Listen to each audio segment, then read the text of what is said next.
Lo dijo en la primera hora.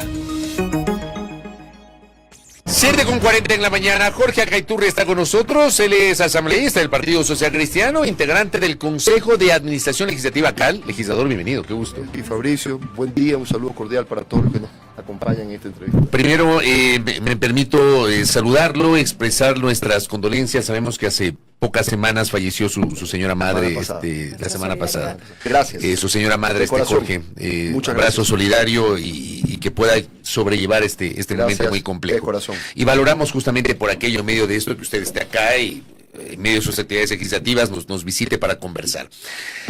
¿Qué pasó ayer en el CAL? ¿Qué consideraciones se manejaron para disponer la reactivación del trámite? Ya no es de uno, sino de dos juicios políticos en contra de la fiscal, porque por un lado se reactiva, pero por otro lado se unifican dos acusaciones en una sola. Por favor, Jorge. Encantado, permíteme explicar esto con el orden cronológico.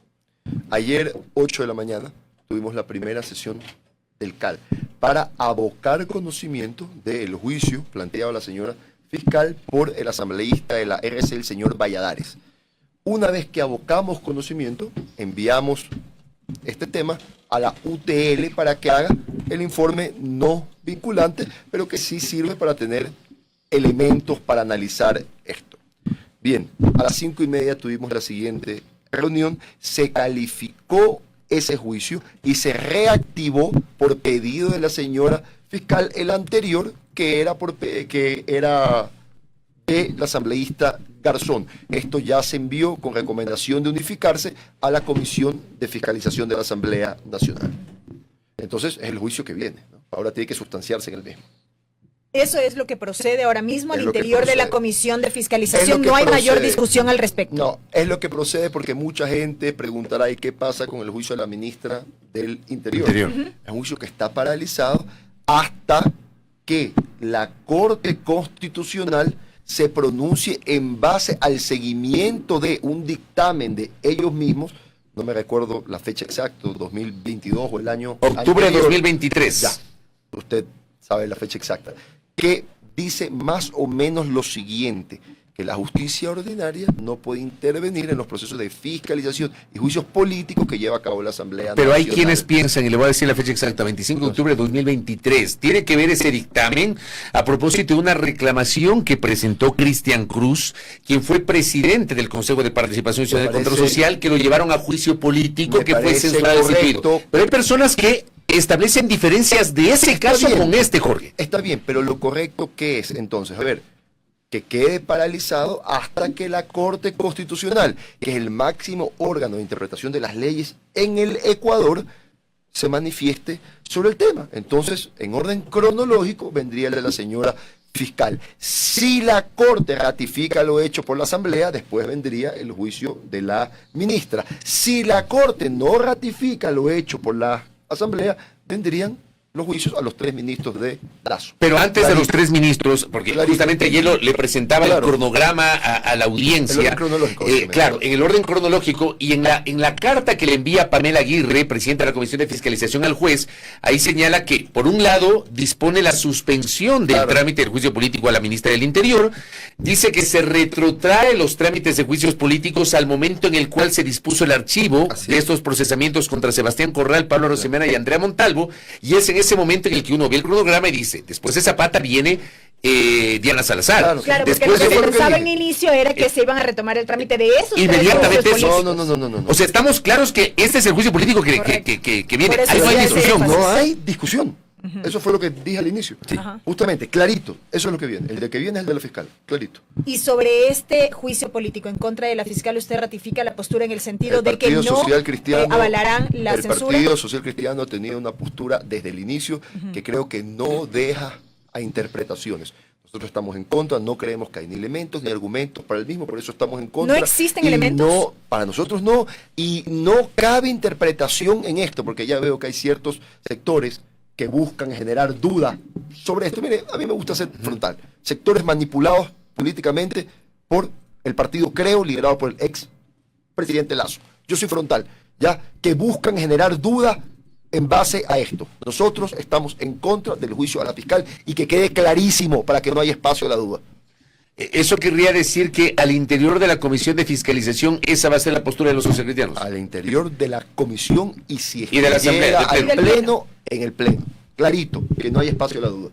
Digamos que le voy a hablar de un supuesto no consentido con base en cosas que ya han ocurrido en la Comisión de Fiscalización. Tienen que hacer eso. Pasó con el tema de la canciller. No hubo votos para aprobar un informe oficial de la comisión, y lo que hizo la presidenta de la comisión es presentar un informe de posiciones, como dice la norma. El Pleno conoció ese informe de posiciones y finalmente decidió no llamar a juicio político a la canciller.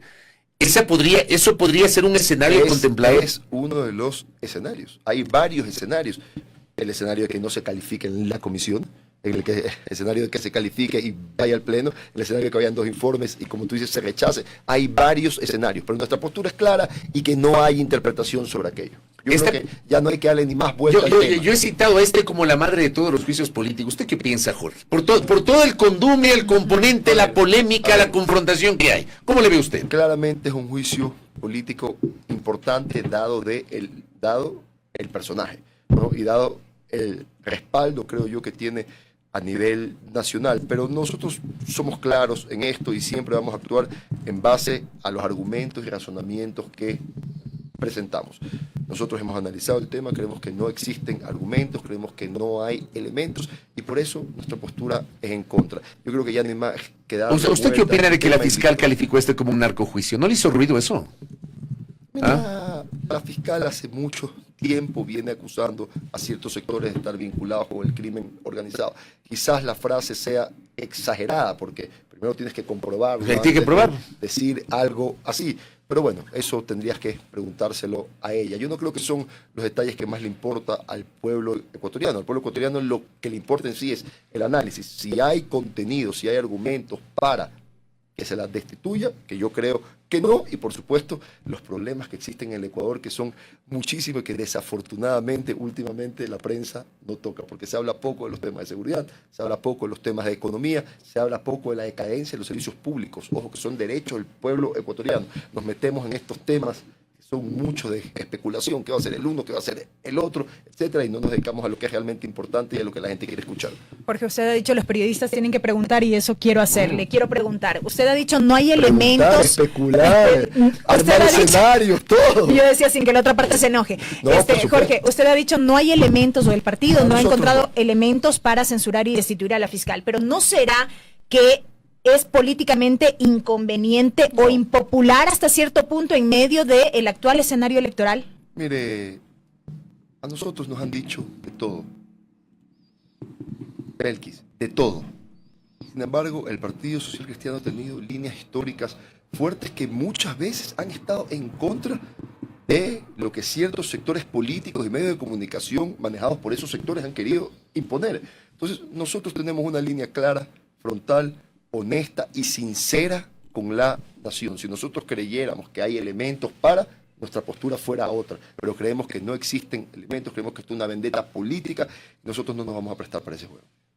Jorge, en medio de esto estamos con el inicio, la convocatoria de elecciones que será el 12 de septiembre y entre el 13 de septiembre y el 2 de octubre el periodo de registro de inscripción de candidaturas. Finalmente, Jorge Henry Kronfle ha confirmado su precandidatura a la presidencia de la Asamblea Nacional en binomio con Diana Passley. Eso implicaría que él deberá renunciar a su condición de presidente de la Asamblea, a su condición de legislador, y automáticamente la primera vicepresidenta, Viviana Veloz de Revolución Ciudadana, asumirá la presidencia de la Asamblea Nacional. ¿Cómo manejan ustedes esto? Porque al final el Partido Social Cristiano se quedará sin la presidencia de la Asamblea por esta consideración. ¿Cómo ustedes van a manejar esto? De la misma forma que siempre, fieles a las tesis y a los compromisos que hicimos con el pueblo ecuatoriano. Mira, a nosotros no nos ha dado miedo de votar en contra de ciertas cosas que ciertos sectores han querido manejar, ¿ya? Y hemos estado a favor siempre de los compromisos que le hemos hecho a la nación. Y las votaciones están ahí. Mira, yo me acuerdo cuando fue el tema del aumento del IVA. Había una especulación enorme que cogobierno, que pacto, que el Partido Social Cristiano va a apoyar al presidente. Y la oposición más dura, conceptual, eso sí, porque las cosas no son personales, son conceptuales sobre ese tema, la tuvo el PSC. Y el PSC es el que ha liderado la oposición de las discrepancias conceptuales que existen. Eso sí, con respeto, con altura, sin insultos, con argumentos y siempre, como digo yo, con una propuesta alternativa que creamos que es superior a la que se está planteando. Listo, nosotros lo vamos a hacer de la misma forma, leales a nuestra tesis y leales al compromiso que hicimos con el pueblo ecuatoriano. Mucha gente se aterroriza y dice, ay, es que el correísmo se va a acabar la presidencia de la Asamblea, ahora sí va a regresar Correa y Glass va a salir, que sí que no. El correísmo no tiene mayoría en la Asamblea.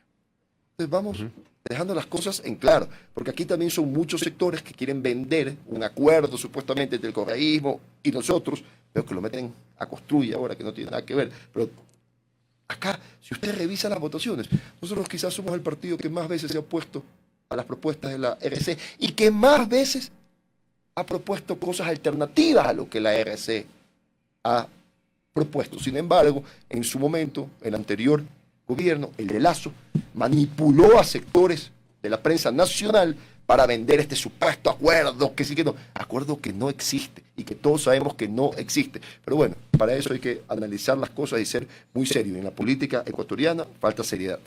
Si bien todavía falta algunas semanas para la renuncia, en este caso, de Henry Kronfle a la presidencia de la Asamblea, ¿ya el partido o la bancada ha analizado, ya tiene claridad sobre el perfil que propondrán para ocupar la primera vicepresidencia? Porque se ha dicho, vamos a buscar un perfil que no opte por la reelección, porque luego en enero muchos integrantes del CAL irán justamente a campaña y entonces esta persona tendrá que asumir la presidencia. ¿Ya hay un perfil claro? Es un tema que estamos analizando. Recién debería ser alguien que no vaya a la reelección. Correcto, pero ya, ¿qué nombres se barajan hasta el momento? Todavía no hemos tocado ese tema. No lo analizan todavía. No le miento, no es lo importante para nosotros. Nosotros tenemos varios proyectos en materia de seguridad que creemos que son fundamentales para que los jueces y fiscales tengan herramientas para condenar y vencer al crimen organizado y es prioridad. Entonces, estos temas de quién va o quién no todavía no los hemos analizado. Ya en su momento habrá tiempo para analizarlo. A la larga, lo importante no es la persona que vaya, lo importante es que represente los compromisos que hicimos con el pueblo ecuatoriano. Usted no admite, a ver, no hubo, no existe un documento de acuerdo firmado, pero usted no admite que había, para no decir acuerdo, coincidencias implícitas en el periodo anterior con Revolución Ciudadana y coincidencias implícitas en este periodo con Revolución Ciudadana y con ADN en un primer momento. Coincidencias existen hasta cierto punto con todos los partidos que hay en el Ecuador. Nadie coincide al 100%, ni discrepa al 100% con nadie. ¿Usted niega que hubo un acuerdo? Por supuesto que ¿No hubo un acuerdo? Más que eso, mira, acuerdo no hubo, y eso es lo que está demostrado ya de la forma en la que hemos votado, pero se especula con lo mismo, se lanzan supuestas hipótesis que después en las votaciones son desmentidas. Lo que sí, y vamos a ser claros, con todos los partidos pueden existir ciertas coincidencias, eso es lo correcto. Es más, a mí hay algo que me genera estupor y veo con el doble estándar y la hipocresía que se maneja la política acá. Aplaudimos cuando en Estados Unidos, Inglaterra y etcétera, sectores contrapuestos ideológicamente se sienten a dialogar en busca de consensos para que las cosas puedan funcionar. Pero cuando pasa en el Ecuador, ¡pacto! Dios mío, terrible. Pero ¿sabe? Le voy a decir una cosa, Jorge. Le voy a decir una cosa. ¿Sabe cuál es el? Yo estoy de acuerdo con lo que usted dice. Yo estoy de acuerdo con lo que usted acaba de decir y es verdad lo que usted acaba de decir.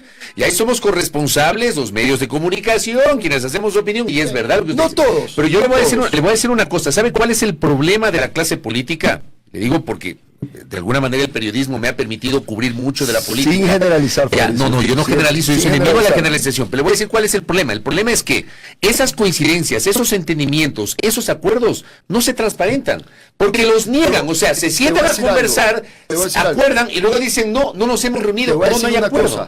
En eso coincido contigo al 100%. A ver, la democracia amerita y necesita conversaciones de frente, no por la puerta de atrás. Que todos los partidos conversan, que todos los partidos dialogan, que todos los partidos coinciden y discrepan.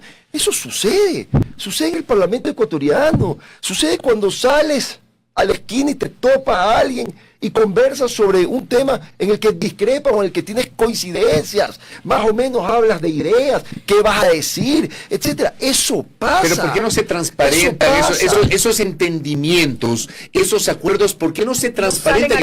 Claro, le dicen a la gente, somos como el agua y el aceite, pero hacemos esto y esto. Yo coincido contigo, en muchos casos falta profesionalización en la política ecuatoriana.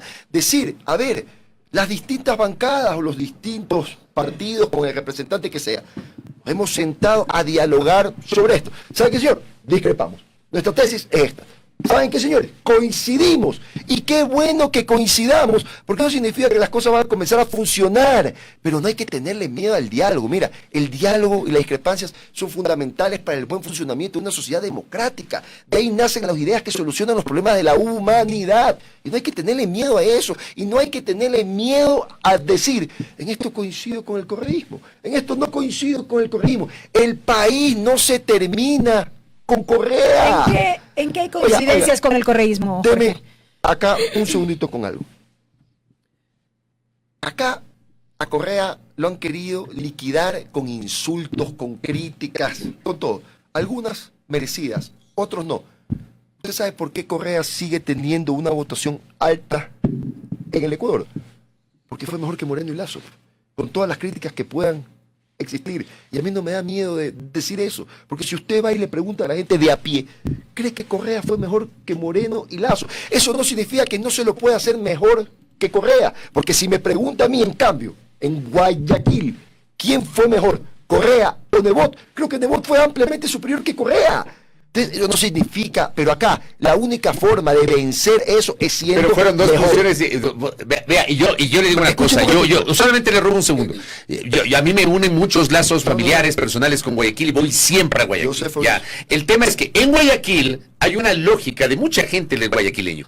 Votaban por Correa porque se sentían representados por el correísmo, pero también por Nebot porque se sentían representados por Nebot. Pero si Belkis es guayaquileño y sabe Belkis que es así lo que yo digo. Pero si le pregunta en sí, ¿quién creen que hizo una mejor gestión? Le van a decir Nebot. Pero son dos gestiones distintas. Yo sé que sí, pero, a ver, son distintos, perfecto. Pero pueden comparar a Nebot con Cintia o a Nebot con Aquiles. Pero vamos a lo siguiente. A ver, en materia de obras y servicios con calidad, calidez y cobertura, la gente cree que Nebot lo hizo mejor. Entonces, por más que sean cosas distintas, hay cosas que se pueden comparar. Y la gente cree que él lo hizo mejor. Entonces, ¿se lo puede hacer mejor que Correa? Claro que se lo puede hacer. El problema es que en el Ecuador competimos porque en el menos malo. En vez de buscar ser el mejor, nosotros no. Nosotros buscamos ser los mejores y que el pueblo vote porque crea que nuestra propuesta es superior y es el camino correcto para que el Ecuador pueda progresar con equidad, justicia y libertad. Eso es lo que creemos nosotros, pero basta ya de estos odios que se han hecho personales y que, ¿sabe qué? Dinamitan la posibilidad de que el país pueda salir adelante. Polarizan, no hacen más que eso. Jorge, insisto en mi pregunta, ¿en qué hay coincidencias con el correísmo, desde su punto de vista? Mire, en que se lo pudiera hacer mejor, por ejemplo, en materia de seguridad. En eso hay una coincidencia, ellos creen que se lo puede hacer mejor, nosotros también creemos que se lo puede hacer mejor. Coincidimos en el tema de que el IVA no tenía que subirse, esa es una postura histórica nuestra, de ellos no, ellos lo hicieron en su momento, por un caso X, nosotros ha sido una postura histórica, pero hay coincidencias y en otras cosas discrepamos frontalmente, con altura, con respeto, como tiene que ser. Y a eso el Ecuador no puede tenerle miedo. Basta ya de odios personales. La política no se la trabaja con el hígado, se la trabaja con la cabeza y con el corazón. Así debería ser, ¿no? Coincido con eso. Oiga, dos cosas. Así lo hago yo. Dos cosas finales, Jorge. La primera. Encantado, Fabricio. ¿Hubo o no hubo? Pero la plena. A ver, cuéntanos la plena. Pues, ¿Hubo o no hubo la posibilidad de apoyar a Jan Topic, ya con Jan Topic como precandidato de Suma y ya con ustedes como la precandidatura de Henry Kronfle? Pero ¿hubo o no hubo esto que se trascendió la semana anterior de conversaciones y la posibilidad de declinar esa precandidatura de Kronfle? Fueron previos a la convención. Directo y sin mentiras como me conoces. A la plena. La conversación con Topic hubo, pero el partido tomó la decisión de ir con candidato propio a la asamblea, propio a la presidencia. Entonces sí hubo esa conversación. Hubo la conversación. Quien la motivó fue Topic, Hay que decir las cosas como son, hay que ser frontal. No es que el partido lo buscó a él. No. El partido tomó una decisión. Quien la motivó fue Topic. Por supuesto, él ha sido candidato nuestro. Hubo un diálogo respetuoso. Se marcaron posturas, se marcaron tesis y el partido tomó la decisión de ir con candidato propio a la presidencia de la República. ¿Qué motivó esa decisión? ¿Hubo un punto de inflexión en el que dijeron este fue el detonante y entonces por eso no vamos con Topic? Sencillo, que creemos que la propuesta nuestra, que es lo importante para que el Ecuador salga adelante, es superior a lo que plantea el señor Topic. Clarito. Y lo último, que es una pregunta que me parece muy interesante que me envió un oyente. Le voy a leer tal cual la pregunta. Léala tal cual. Luego de que ayer se develara parte de la extracción de uno de los dispositivos electrónicos del ex vicepresidente Jorge Glass, donde se señala una supuesta hoja de ruta respecto del juicio político contra la fiscal impulsado por la asambleísta, digamos, que tiene que dirigir la asambleísta Pamela Aguirre, porque lo impulsa la asambleísta Garzón, pero quien dirige la comisión es la asambleísta Aguirre. Dice el oyente y pregunta, ¿cree usted que se debería excusar la presidenta de la comisión de la sustanciación del juicio político por animadversiones que han sido develadas? ¿Usted qué opina? Le leo tal cual la pregunta que me hace el oyente. Si están develadas y confirmadas y se demuestra que hubo una estrategia política detrás, creo que sí. Mire, yo públicamente he dicho, y con todo respeto para Pamela Aguirre, pero la Comisión de Fiscalización ni ninguna comisión de la Asamblea Nacional pueden convertirse en la tienda de barrio ni dependencia de ningún partido, porque no representan a los partidos, representan al pueblo ecuatoriano. Y tienen que actuar con honestidad y responsabilidad, analizando los argumentos reales para que el tema sea tratado de la forma correcta, que es lo que espera el pueblo ecuatoriano. Punto. Si es que eso está confirmado y efectivamente es así, entonces ella tiene que dar un paso de costado porque demuestra una estrategia clara de politizar un tema fundamental como es un proceso de fiscalización. Pero por el contrario, si no se prueba, ella no tendría por qué excusarse. No se prueba, no. A ver, basémonos en hechos reales. Yo, una cosa que digo siempre es, basta ya de las mentiras, de los supuestos. Acá todo es supuesto. Oye, a nosotros nos han inventado 300.000 veces. Ojo que el Partido Social Cristiano va a hacer esto, está en contra de esto. Llega la votación y hacemos todo lo contrario. Dato, mata, relato. Pero después hay gente que no tiene ni siquiera la decencia de decir, ¿saben qué? Nos equivocamos. La información fue equivocada. El PCC hizo esto. Yo creo que hay que ser un poquito más serio y un poquito más respetuoso con el pueblo ecuatoriano. Al menos así lo hago yo, que tú sabes que no me guardo nada, digo las cosas de forma frontal, porque mi conciencia está tranquila y yo puedo mirar a los ojos a todo el mundo sabiendo que he actuado con honestidad, pero también, sobre todo, con la responsabilidad que amerita la confianza que me dio el pueblo en las urnas. Jorge, gracias por el tiempo. Gracias. Un saludo cordial para todos. Jorge Acaiturri, integrante del Consejo de Administración Legislativa CAL y militante, asambleísta del Partido Social Cristiano, aquí en A Primera Hora. Primera Plana, todas las noticias, todas las voces.